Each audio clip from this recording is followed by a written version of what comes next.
আসসালামু আলাইকুম। আমন্ত্রণ জানাচ্ছি গ্রিন হোপ স্টাডি জোনে। তো এক্ষেত্রে আমরা যা করব, আমরা 2.3-এর আর একটা অঙ্ক করব, তার টেক্সট বুকের 24 নাম্বার অঙ্ক। হ্যাঁ, এই অঙ্কটা করলে মোটামুটি আমাদের এই চ্যাপ্টার শেষ হয়ে যাবে।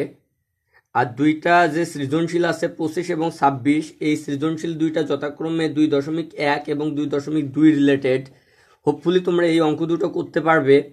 আর 24 নাম্বার করলে তোমরা 23 এবং একটা উদাহরণ আছে, উদাহরণ নাম্বার 22, এই অঙ্কগুলো তোমরা করতে পারবে 24 নাম্বারটা বুঝিয়ে দিলে।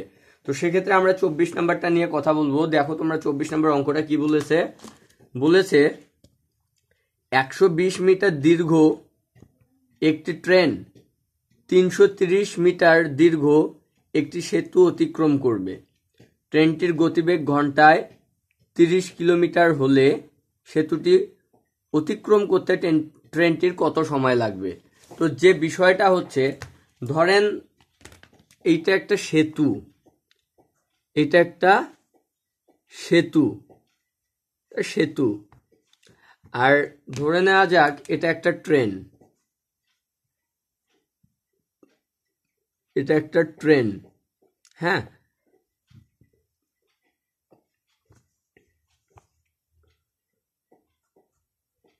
ট্রেন, আর এটা হচ্ছে ব্রিজ। হ্যাঁ, এইটা হচ্ছে সেতু আর এটা হচ্ছে ট্রেন। তো একটা বিষয় একটু খেয়াল করে দেখেন যে ট্রেনটার দৈর্ঘ্য কত? 120 মিটার। ট্রেনটা 120 মিটার, আর সেতুটা কত? 330 মিটার। তো একটা জিনিস খেয়াল করে দেখেন, এই যে ট্রেনটা সেতুটাকে অতিক্রম করবে, তার মানে ট্রেনের এইটা যদি সামনের অংশ হয় আর এইটা যদি পিছনের অংশ হয়, এই ট্রেনটা ঠিক এই অবস্থায় চলে গেলে আমরা এটাকে অতিক্রম বলতে পারি।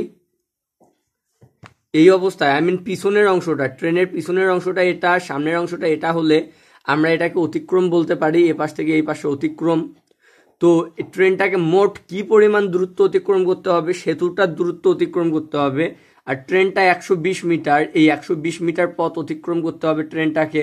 তাহলে ট্রেনটাকে মোট অতিক্রম করতে হবে কত? এই 330 যোগ 120 মিটার সমান কত হবে? 450 মিটার। কথাটা বুঝতে পেরেছেন কিনা? এই সেতুটাকে অতিক্রম করতে হলে ট্রেনটাকে সেতুটার দূরত্ব অতিক্রম তো করতে হবেই, সেই সাথে ট্রেনের যে নিজস্ব একটা দৈর্ঘ্য আছে, এই দৈর্ঘ্যটাকে অতিক্রম করতে হবে। যদি ট্রেনটা 330 মিটার পথ অতিক্রম করে, তাহলে এই ট্রেনের সামনের অংশটা এই যে এখানে যাবে, পিছনের অংশটা পিছনে পড়ে থাকবে, সেতুতেই পড়ে থাকবে। তাহলে কি ট্রেনটা সেতুটাকে ক্রস করতে পারলো না। ক্রস করা বলতে বুঝায় সেতুটার দূরত্ব অতিক্রম করতে হবেই, সেই সাথে ট্রেনের দৈর্ঘ্যও অতিক্রম করতে হবে। সামনের অংশ ট্রেনের দৈর্ঘ্য পরিমাণ দূরত্ব অতিক্রম করবে, আর পিছনের অংশ সেতুর শেষ অংশে থাকবে। তো মোটামুটি এই হচ্ছে এখানকার ট্রিক। তো যে বিষয়টা আমাদের করতে হবে, আমরা 24 নম্বর অঙ্কটা আর একবার একটু পড়ে নেই। দেখেন কি বলেছে, যে 120 মিটার দীর্ঘ একটি ট্রেন 330 মিটার দীর্ঘ একটি সেতু অতিক্রম করবে। তো ট্রেনটাকে মোট যে দূরত্ব অতিক্রম করতে হবে তা হচ্ছে 120 আর 330 মিটার। ট্রেনটির গতিবেগ ঘন্টায় 30 কিলোমিটার হলে সেতুটি অতিক্রম করতে ট্রেনটির কত সময় লাগবে? তো আমরা আগে লিখে নেব কি,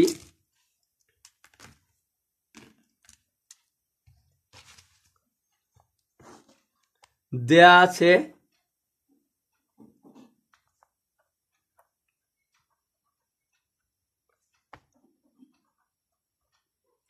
ট্রেনের দৈর্ঘ্য সমান 120 মিটার এবং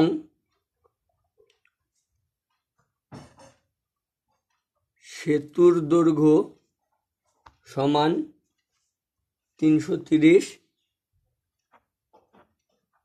মিটার। সুতরাং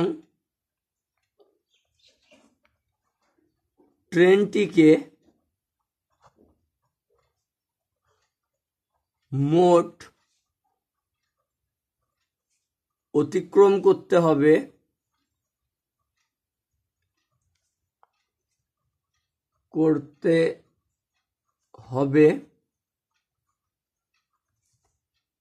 330 যোগ 120 মিটার সমান 450 মিটার। কথাটা বুঝতে পেরেছেন কিনা? এই ট্রেনের দৈর্ঘ্য অতিক্রম করতে হবে আর সেতুর দৈর্ঘ্য অতিক্রম করতে হবে। তো ট্রেনটিকে মোট অতিক্রম করতে হবে 450 মিটার। এইবার আর একটা বিষয় খেয়াল করে দেখেন,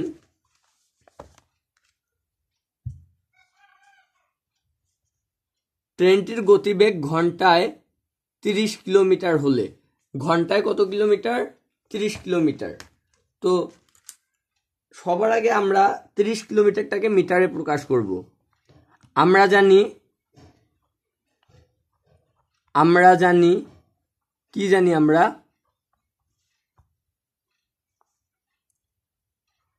1 কিমি সমান 1000 মিটার। সুতরাং 30 কিলোমিটার সমান 1000 গুণন 30 সমান 30,000 মিটার। বুঝতে পেরেছি কিনা?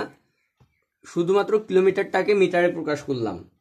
এবারে বলেছে আর একটা বিষয়,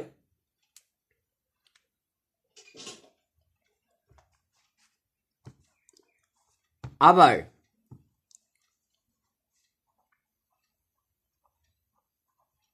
1 ঘন্টা সমান কত সেকেন্ড? 1 ঘন্টা সমান 3600 সেকেন্ড। কিভাবে 3600 সেকেন্ড? এটা আমার যতদূর সম্ভব মনে হয় তোমরা সবাই জানো। 1 মিনিট সমান কত? 1 মিনিট সমান 30 সেকেন্ড, 60 সেকেন্ড। 60 সেকেন্ড, হ্যাঁ। আবার 1 ঘন্টা সমান 60 মিনিট। তাইলে পরে কি হলো? 1 ঘন্টা সমান কি হবে? 60 গুণন 60 সেকেন্ড। তো 6 কত? 36, আর এই যে 2টা শূন্য, 3600 সেকেন্ড। এটাই আমরা লিখেছি। না জানলে এই যে বিষয়টা ক্লিয়ার হয়ে যাও তোমরা। তো এটা আমাদেরকে মুখস্থ রাখতে হবে যে আবার 1 ঘন্টা সমান 3600 সেকেন্ড। তো এখানে কি বলেছে একটু খেয়াল করে দেখেন তো। ট্রেনটির গতিবেগ ঘন্টায় 30 কিলোমিটার হলে সেতুটি অতিক্রম করতে ট্রেনটির কত সময় লাগবে? তো 1 ঘন্টায় মানে এত সেকেন্ডে অতিক্রম করে, 3600 সেকেন্ডে অতিক্রম করে 30,000 মিটার। তো আমাদেরকে দেখতে হবে যে এই 450 মিটার অতিক্রম করতে ট্রেনটির কত সময় লাগবে। তো আমরা এটাই এখন লিখব যে ট্রেনটি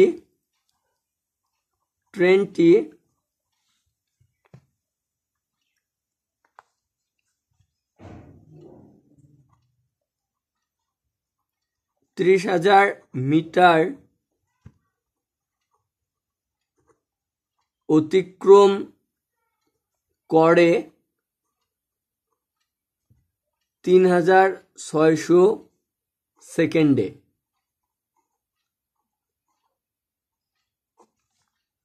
সুতরাং ট্রেনটি 1 মিটার অতিক্রম করে 3600 ডিভাইডেড বাই 30,000 সেকেন্ডে। তো এবারে কি করতে হবে? সুতরাং ট্রেনটি আমাদের বের করতে হবে কি, এই যে 450 মিটার ট্রেনের নিজের যে দূরত্ব, মানে ট্রেনের নিজের যে দৈর্ঘ্য আর সেতুর যে দৈর্ঘ্য, এইটা অতিক্রম করতে হবে। তো আমাদের বের করতে হবে 450 মিটার। সুতরাং ট্রেনটি 450 মিটার অতিক্রম করে কত? 3600 গুণন 450 ডিভাইডেড বাই 30,000। তো এখন আমরা ক্যালকুলেশন করলেই আমরা উত্তর পেয়ে যাব। এই যে শূন্য, এই শূন্য, এই শূন্য, এই শূন্য, এই শূন্য, এই শূন্য কেটে দিলাম। এইবারে যদি আমরা 5 দিয়ে কাটি তাহলে উপরে হয় কত? 9। 5 দিয়ে 45কে কাটলে আমরা উপরে পাই 9 আর নিচে পাই কত? 6। এবার 6 দিয়ে যদি আমরা 36কে কাটি, 36কে কাটি তাইলে পাই কত? 6। তো এখন যদি আমরা এই 6 আর 9 গুণ করি তাহলে হয় কত? 54 সেকেন্ডে। তাহলে কি হবে আমি একটু উত্তরটা চেক করে নেব।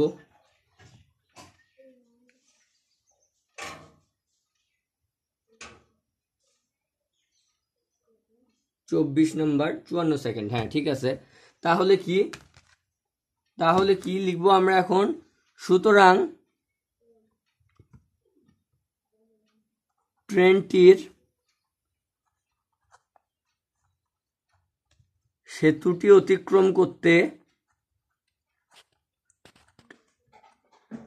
অতিক্রম করতে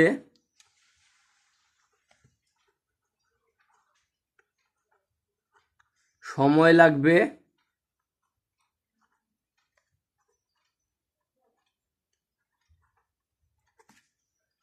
54 সেকেন্ড। তাহলে কি উত্তর 54 সেকেন্ড। এভাবে বুঝে বুঝে তোমাদের অঙ্কগুলো করতে হবে। তো আমরা এক্ষেত্রে একটু হোমওয়ার্ক নিয়ে নেব। হোমওয়ার্ক 2.3 আমরা ম্যাথ করব হচ্ছে 23। আমরা 23 নাম্বার ম্যাথ করব। আর আরো দুইটা ম্যাথ আমরা করব হচ্ছে 25 আর 26। 25 এবং 26 নাম্বার ম্যাথও আমরা করব। এই দুইটা হচ্ছে সৃজনশীল। এই সৃজনশীল অঙ্ক দুইটা যথাক্রমে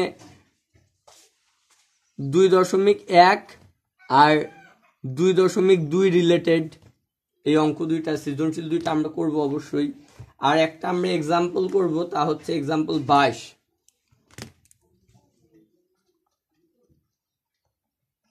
এক্সাম্পল 22।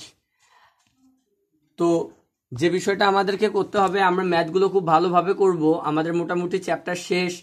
আমাদের পরীক্ষা যেহেতু আসন্ন রবিবার থেকে শুরু হবে, সো আমাদের ম্যাথগুলো অনেক ভালোভাবে করতে হবে। বিজ্ঞানের চ্যাপ্টারগুলো আমরা অনেক আগেই শেষ করেছি। তো আমাদের বিজ্ঞান এবং ম্যাথের যে চ্যাপ্টারগুলো ভালোভাবে অনুশীলন করে পরীক্ষার জন্য প্রস্তুতি নিতে হবে, তা অবশ্যই আমরা করব। এবং আমাদের পরীক্ষার আগে আমরা যথারীতি যেভাবে পরীক্ষা দেই কোচিংয়ে, আমি আবার তোমাদের সে পরীক্ষার ব্যবস্থা করব। এগুলো নিয়ে পরীক্ষা নিয়ে আপডেট আমি তোমাদের গ্রুপে দিয়ে দেব। তো সবাইকে যেটা করতে হবে, অনেক বেশি বেশি পড়ালেখা করতে হবে, পরীক্ষা ভালো দিতে হবে, যাতে একটা ভালো মার্কস পাওয়া যায়। সবাই ভালো থাকি, শরীরের যত্ন নেই। আসসালামু আলাইকুম।